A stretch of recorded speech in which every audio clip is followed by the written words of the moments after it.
So not only does he want to take Gaza, he also wants to take Panama. Oh, and let us not forget that he's also extremely motivated in taking over Greenland. Why?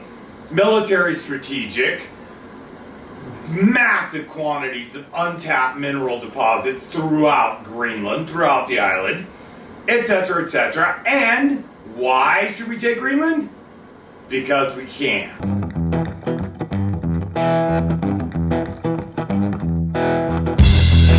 Welcome to another episode of Unbelievable Reality. I'm Roy Arthur, and away, we go. I'm gonna do a little American history lesson for some of you folks today.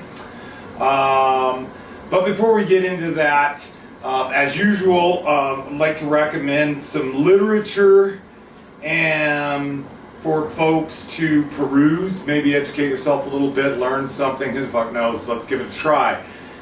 This book I just started reading, it's called The Broken Heart of America, and it's a history of St. Louis, Missouri. Now, you may not know anything about St. Louis because most people in the United States just don't, but you probably know something about Ferguson. Yeah, look deep back into the recesses of your mind in regards to Ferguson, a suburb of St. Louis, Missouri. Why do I bring this up? Well, there was this time, back in the early 1800s, there was this little expedition that Thomas Jefferson funded that had two guys, Lewis and Clark, and they set off from, you got it, St. Louis. Now, back then, St. Louis was not part of Missouri because Missouri wasn't a state. What St. Louis was the farthest western outpost, theoretically, of the United States of America at that time. And really what it was a fur trading outpost in the early 1800s, late 1700s. It was actually run by a Choctaw family, which is a French family that had come south from Canada, and they pretty much ran St. Louis for 100 years and more. But what's really fascinating about this book to me, it brought up something that we just are currently facing right now, or dealing with, or hearing about. I don't know what the right terminology is, but this is really about the racist, imperialist history of the United States. In unvarnished, in bold, broad strokes that eliminate the truths of American history that we really don't want to acknowledge. The majority of Americans do not really know the truth of this country at all. And when you say things to them like genocide of the First Peoples, otherwise known as the Native American tribes, which were actually nations. See, that's another thing we've been tricked into in our version, the winner's version of history, is that they were tribes, when in reality the Native Americans were sovereign nations, divided up across the continental United States, which back then wasn't the continental United States. But this is our imperialist history, and how racism and genocide, denigration, taking advantage of poor, illiterate white folks is the foundation and bedrock of what the United States is really built on. Once again, The Broken Heart of America. If you get the chance, pick it up. This is a heavy fucking read. So if you're like 55% of the United States that can't read above a 6th grade literacy level, this probably isn't for you, but you can get a copy of See Spot Run down at your local library. I don't believe the Republicans have banned that yet, or the Christian nationalists, but golly, they're sure giving it a shot. What brought this to my mind, and I'm going to go back to the Christian nationalist thing in a minute, because I am so far not done with this topic, and will never be done with this topic, that I intend to hit it in every podcast because it's relevant and it's really, really something we need to get our heads around. Anyway, what brought this to mind for me, this history of imperialism in the United States was Donald Trump, our 47th president's announcement, pretty much unilaterally, well, it wasn't unilaterally, he just flat out and came out and said it in front of the King of Jordan that we are just going to take Gaza. And for Americans that are students of history, that have some knowledge of American history, that was like a splash of cold water in the face. That was something that was said back in the 1800s when this idea was born in the white populace in the eastern seaboard of the United States about manifest destiny. That was really when it was enunciated most clearly, but this has always been the imperialistic philosophy of the United States of America, even when we were just colonies. And to have it said out loud today in 2025, not only is it that we are just going to take Gaza, because according to Mr. Trump, it's a wasteland of destruction. Go fucking figure. What did you think the Israelis were doing with all those bombs we were selling them? They were committing genocide. Current estimates of death toll in Palestine are not accurate. They vary from 50,000 to 150,000 people. 80% of the country is virtually leveled, uninhabitable. It's just piles of concrete, rubble, and death. And here we have an American president in 2025 coming out and saying, we are just going to take it. Now, don't for a second think that Israel is not just giddy over this and complicit in all of this. This is their plan. This isn't Donald Trump's plan. He's not fucking smart enough. He just loves Bibi, i.e. Netanyahu. He loves the dude. Because Bibi's just like him. He's a criminal in office that should be in jail, that's gotten away with it and is still running this country. Israel. Although it seems to me like he's kind of partly running the United States of America as well. I've spoken in previous TikToks, Instagrams, on my podcasts about the massive amounts of lobbying that Israel does in the United States. Check out previous episode if you want to come up to speed on that. I'm not going to go into that whole thing. Israel is another can of worms, and it literally is a can of worms, and it is a cancer on the United States of America and should be a stain on our moral conscience, because we have actively contributed and allowed, flat ass allowed, their genocide of the Palestinian people in Gaza. Period. Fucking the end. But, going back to the first thing, to hear an American president in 2025 say, we're just going to take Gaza, reminds us so much of what Americans and American presidents were saying in the 1700s, late 1700s, early 1800s, when they just took the West from all of the native nations that lived there. Stole it from people that didn't even realize, that didn't even ever understand the concept even of owning land, because they didn't believe in that.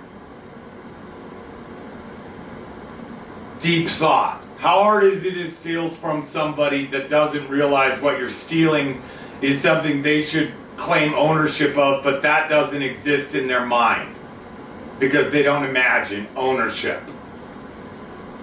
For a handful of beads and a couple of tomahawks, you steal Oklahoma. Pretty much. But not only is Trump talking about just taking Gaza and building it into a beautiful, wonderful Riviera of the Mediterranean, never mind the 2 million Palestinians that still live there, oh, we'll just send them somewhere else. He has no plan because he never has a plan because he's not smart. He's dumb. And that's why stupid people like him, because he speaks stupid. when you want to communicate with stupid people, the easiest way to do it is speak stupid. Say the same thing over and over again. Most amazing, most fantastic, most incredible, most unbelievable. Just keep saying the same stupid words, 6th grade level, mind you, and they all go, man, he knows really what we're thinking. Yeah, because you don't fucking think. Not only is Trump saying we're going to just take Gaza, he also wants to take the Panama Canal back, which we gave to the Panamanians. Yes, we built the canal 125 fucking years ago, and a lot of Americans died in the process, but we didn't do it for Panama. We did it for us. We did it for shipping. So ships would no longer have to go around the tip of South America, between the tip of South America, Patagonia, and Antarctica, because it was dangerous as fuck and took forever. So we dug a canal, because that's what we do. Was it our country? No. Was there a strong government there? No. Was there any way to stop us from building a canal there? Fuck no. So we built one. Ultimately, in an act of gratuity, never thinking of the long-term consequences, we built that canal on Panamanian land, and they agreed to give us a 100-year lease on their land to use the canal. We bought it, we built it, they gave us a deal to use it. We paid to build it because it was in our best interests. So not only does he want to take Gaza, he also wants to take Panama. Oh, and let us not forget that he's also extremely motivated in taking over Greenland. Why? Military strategic, massive quantities of untapped mineral deposits throughout Greenland, throughout the island, etc., etc. And why should we take Greenland? Because we can. And that's always been the justification of the white race in taking. We take. And it doesn't matter, Spanish, Italian, French, English, German, Swedish, Norwegian, run down Croatians, Slovakians, run down the list. All of them. Portuguese. They see a country they want, they see resources they wanted, they took them. This is the history of the Caucasian race, which really wasn't notable as white until somebody made that idiom up in the late 1600s. Another piece of history most people are not aware of. Because in Europe, not all the white people liked each other. As a matter of fact, they spent 1,000 years trying to kill each other. Fuck, the Italians didn't even like each other. The North and South, they didn't like each other. The Spanish, to this day, Spain is still divided by the Castilians and the southern Spaniards. They don't like each other. They're still blowing each other up, etc. Now, the idea of an Aryan race, a white construct, was developed late in the 1600s, lo and behold, when we really got serious about colonizing the United States of America. Now, that was an awful lot right there, and if you're still sticking with me, I appreciate it. Because now we're going to get into some things that we should know about basic American history. So let's start with one piece. This podcast is going to be one in a series where I'm going to really delve into the true history of the United States so that we can make sense of the world and the country we live in today. Because we are living the repercussions of our history and our unresolved issues and our abject subjugation and abuse of peoples of all colors, creeds, and religions to the betterment of the rich, which is all culminating now into a point ahead with this 30-day campaign to destroy the federal government and our Constitution as we have always known it. I digress, as usual. So here's a little American history. Now, there's not very many people out there that don't know about the Louisiana Purchase. Well, this is an ironic thing, because the Louisiana Purchase has always been talked about in the United States as Jefferson's coup. That he bought all this land, which I will explain the enormity of what he bought, for $15 million. And I believe the year was 1803 was the year of the Louisiana Purchase. Interesting how after we bought the Louisiana Purchase, Lewis and Clark set off in 1805 on their famous expedition. Which, by the way, it wasn't an expedition. Yeah, they checked out the flora and fauna and they shot bears and brought back beaver pelts and all that shit, but we already knew that was there. This was a military incursion. 40 men setting off into the heartland of the United States, into wilderness. Although it wasn't wilderness, we knew relatively what was out there. We just didn't know exactly what was out there. But to make sure that they were safe, they took 2 cannons, 80 guns, 70 kegs of gunpowder, etc., etc., for a peaceful expedition to find the fabled water passage from the Missouri River to the Columbia River, the fabled Pacific Passage. They thought there was a waterway that connected the Pacific to the Atlantic. Little did they know there was a thing called the Rocky Mountains in between, which gave us the Continental Divide. Little piece of history for you. In addition to which, the Continental Divide, for you people that don't know, and a lot of people don't know this, which blows me away. On the east side of the Continental Divide, all of the rivers flow to the Atlantic or the Gulf of Mexico. On the western side, they all flow to the Pacific. Western side of the Continental Divide, Pacific. Eastern side, Atlantic. Got it? So, how did this come about, though? How did the Louisiana Purchase come about? Well, first of all, this all began long before 1803. It began in the early 1600s. See, the Spanish were the first in the United States. Not the folks that came over on the Mayflower. The Spanish. And guess who who worked for the Spanish? That's right, Cristoforo Colombo, who was an Italian, by the way. Did you know that? He was an Italian. He wasn't even a Spaniard. He just got commissioned by the King and Queen of Spain, devout Catholics, who, oh, by the way, later on started the Catholic Reformation and also the Spanish Inquisition. Same people that sent good old Cristoforo on his voyage. Anyway, the Spanish colonized South America and pushed it in North America before really the English or any European nations had a foothold other than a couple toeholds on the Atlantic coast. And in 1610, they founded the city of Santa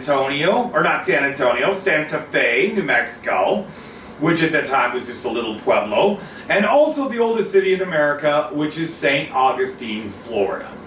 The Spaniards did that. Between Santa Fe and St. Augustine, close your eyes, imagine a map of the United States of America. Between Santa Fe, New Mexico, and St. Augustine, Florida, they claimed all that land. They just claimed it. They just said it was theirs.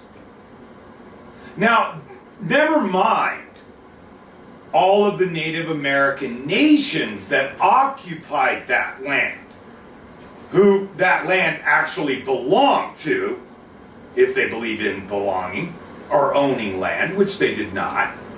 Never mind that. The Spaniards just said, we own it. We own that land. They neither populated it, they didn't build cities, they didn't build roads, they didn't do anything. Because there weren't enough Spaniards. They just said, we own it. And so in Europe and in America, the Spaniards owned that chunk of land. Okay, this is the beginning. So, the Spaniards get into financial trouble in the late 1700s, okay? So, in the late 1760s, 1770s, 1780s, the Spaniards are having problems. They're having problems in Mexico, controlling the populace. There's rebellion fomenting. They've long since given up on Arizona, Utah. They're established in California. They established a string of missions all up the coast of the Pacific coast of California. They're established in New Mexico and in Texas, which will bring us to another point later on in another podcast about the history of the Alamo. It's not what you thought. So the Spaniards say that we own this chunk of land in the New World, because that's what the U.S. was called at that point. It was the New World. And on the eastern seaboard eventually became 13 colonies. English colonies. Because the English claimed the eastern seaboard of the United States, but not just that, north into Canada, all the way up to present-day Toronto. Whereas the French, this is so confusing, owned Quebec and Montreal in Canada. That's French Canada, not English Canada. You see this? Once again, this is all being divvied up back in Europe, regardless of the Native American, and Native American people go all the way from the south all the way to Alaska, man. They're all Native Americans. This is the continent of North America. So, regardless of the people that already live on the continent, the powers that be in Europe decide what part they own. Because why? Because they can. And every time the natives rise up against them, what happens? Superior weapons? There you go. And in addition, as the Europeans came flooding into the United States of America, they brought a whole host of European diseases that the native population had no defense against. No defense at all. A great example is when Columbus first landed on the Dominican Republic, because that's where he landed, by the way. There was an Indian tribe there called the Tonto people. Within 15 years of Columbus's arrival, 94% of the population was dead, either through genocide or disease. 94%. That island is now Haiti and the Dominican Republic. That's that island. Santo Domingo. 94% dead in 15 years. And the devastation throughout the United States of America, North America, from European diseases, decimates the native population. Another thing that we don't teach in American history, because it's our history and we want the white guys to look good. Remember, the cowboys always shoot the Indians. Where did that come from, you think? Indians were basically seen as pests to be eliminated. Vermin. They say it out loud in more than one case. That's for another podcast. Anyway, the Spanish get into a war with the French, they lose. So the French, at the Treaty of San Ildefonso, I don't know how to pronounce this, Ildanfonso. Anyway, in that treaty in 1801, the French get the Louisiana territory from the Spanish because they won a war in Europe. And so when Spain gives up, they have to give the French back. So then Napoleon goes on with his wars. These are during the Napoleonic Wars, which once again, American history, we just do not teach. Everybody remembers Napoleon, short guy, put his hand inside his jacket, lost at the Battle of Waterloo to the English. That's all we remember.